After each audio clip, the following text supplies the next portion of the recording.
Guess who still has no idea how to record a book review without it being super awkward? It's me. It will always be me. So this is my book review for the 5th season by N.K. Jemisin. It is a fantasy novel set in like an alternate Earth that is plagued by all kinds of tectonic activity, and there are these origins that can control the Earth essentially, and they are treated as outcasts, and like they're these horrible deadly things, but because they can control the things that kill everybody, they kind of get used for it too, as well as killed for it.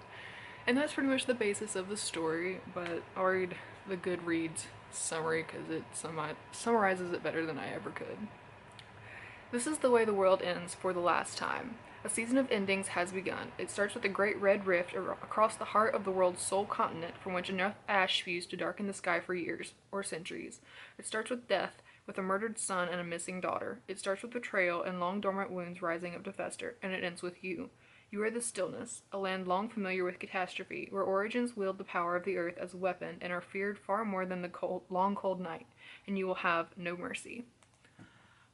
So, I finished the book last night and I loved it from the time that I started it to the last page. Like, it was amazing. I read a couple reviews online like, give it 50 pages. I didn't need the 50 pages, but if you need the 50 pages, give it the 50 pages because it gets so good. Like, the world building is spectacular. The characters are dynamic and complex and spectacular. Like, I'm ranting because I loved it. And there's just so many good things. Like, the story is so interesting and it's told through like 3 different point of views. Try not to give anything away.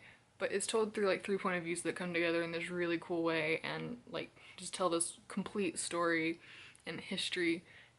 And oh my god. But yeah, so there's 3 characters, or main characters. One is a young girl that her family essentially gives her up to the Fulcrum, which is where all of the Origines live, and she is trained to be an Origine. And all kinds of crazy stuff happens with her. And then there's an older Origine that works for the Fulcrum, and she gets sent on this mission with this much older guy, and their real mission is to go clear off this land obstruction that's keeping the city from getting ships into their harbor. But their other mission is to produce a child that will probably be very powerful and, do all kinds of crazy shit.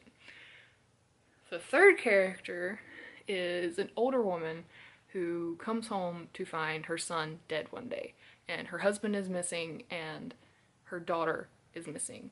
And basically, she's an Origine that is living hidden in this little town, and shit hits the fan, Great Red Rift, and there's a circle around this town where it's been protected, where it really should have all been destroyed. So her husband has killed her son thinking that he is an Origine like her and has taken the daughter somewhere, and you don't know where the daughter is and you don't know where the husband is, and that's essentially what starts off the story. Is she leaves this town trying to find her husband and her daughter and get revenge for her son being killed by her husband. And yeah, I think that's really all I have to sum up the story. Some things that I really, really liked about the story was, if I can bring up my notes, there was a fuck ton of diversity. Like, the way it's set up, from what I could tell, is kind of like how our world would have been originally, where the closer to the poles you are, the paler you are, because you don't need melanin in your skin to protect you from the sun. But because of this empire that's kind of taken over, everyone started to kind of intermix, so there's a lot of mixed characters and a lot of darker skinned characters, which you don't see a whole lot in fantasy. If you do, it's like a dark elf or something, not here's a black guy, here's a black girl. You don't see that a lot. It's her skin was pale as alabaster. Fuck that. It was really refreshing to have some diversity in a book for once, especially in a fantasy book. There was a freaking trans character. There was a trans woman, without trying to give too much away. and it was never a big deal, which is awesome because I don't think I've ever read a book that had a trans character in it except for Laura Jane Grace's autobiography, but that's not really fiction, so I can't really count that in this context. Like, I've heard of books with transgender characters, but, you know, to unexpectedly find one in this book that I randomly picked up in Barnes & Noble was amazing, and, like, no one makes a big deal out of it. Like, at one point in the story, she has this little potion that she drinks to keep her beard from growing back, and she runs out of this potion because now it's like, you know, start of the apocalypse or whatever, and no one cares. Like, she starts shaving, no one makes a big deal of it. It's really cool. I really enjoyed it. There was also either bi or pansexual characters. Like, it never got into enough detail to really figure out which one, but definitely some sort of non-hetero activity going on, which is bless it. I loved it. It was amazing. And out of that, like, bi or pansexuality comes some polyamory that produces, like, I don't want to give anything away, but, you know, healthy 3-parent family. And that was really cool to see because, you know, a lot of times when there's like this love triangle is really unhealthy and everyone hates each other, but this was like, it wasn't a love triangle.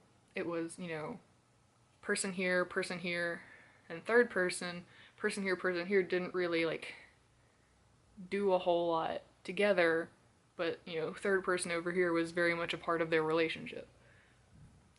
So that was really cool. And I think that was all that I really had to say about it. It was an amazing book, especially for like just a random book that I had never heard anything about on Tumblr or Goodreads or Instagram or whatever. I was very pleasantly surprised and I really, really loved the book and it was amazing. So, if you find it, buy it. Like, I already went out and bought, I was looking for the sequel to that book when I was like halfway through it, but I bought her other duology, which is the Dreamblood duology, and it's The Killing Moon and The Shadowed Sun.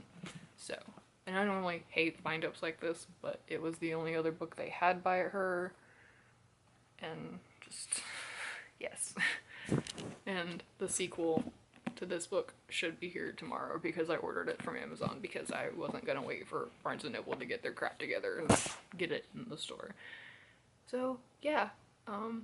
If you like fantasy and you like good characters and diverse characters and not straight up white straight people, I would highly suggest getting the 5th season, and by proxy I'll look for other books even though I haven't read any more of them. But yeah, bye.